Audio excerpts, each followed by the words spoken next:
Hello, ako po si Angel Garcia. Paano bang bumili ng bahay dito sa British Columbia? Step 1, you need to get a mortgage pre-approval. So, reach out and I will connect you with my trusted partners. It can be a mortgage broker or a mortgage specialist. Once we know your budget, I will start sending you listings. So, once na may magustuhan ka na sa listings na ipapadala ko sa iyo, I'm going to schedule a showing and we can attend open houses as well. So, number 1, mortgage pre-approval. Number 2, home search. Number 3, offer and negotiations. So, pag may nagustuhan ka na sa mga listings or sa showings na ipinakita ko sa iyo, that's the time na mag-write ako ng offer. Yung offer na yon, as your realtor, I have a duty to protect you as my client. So, may tinatawag tayong subjects. Subjects are also known as conditions. So, there is a subject to financing, subject to inspection, subject to reading the strata documents, title search, property disclosure statement, insurance. I-discuss ko to sa inyo once we have an accepted offer.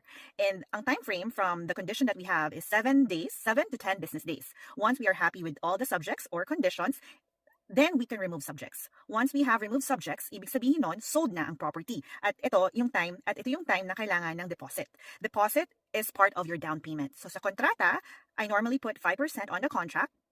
And kung gusto nyo mag-down payment ng 10%, 15%, the remaining deposit will be given to the notary public or your lawyer. Okay? So once we remove subjects, the property is sold. And then may tinatawag na completion date and possession date. Ang completion date, that is the time na matatransfer ang title sa pangalan nyo. So ang closing cost, it will be the lawyer or your notary public of choice. Siya ang gagawa ng adjustment. Siya ang magko-compute of everything.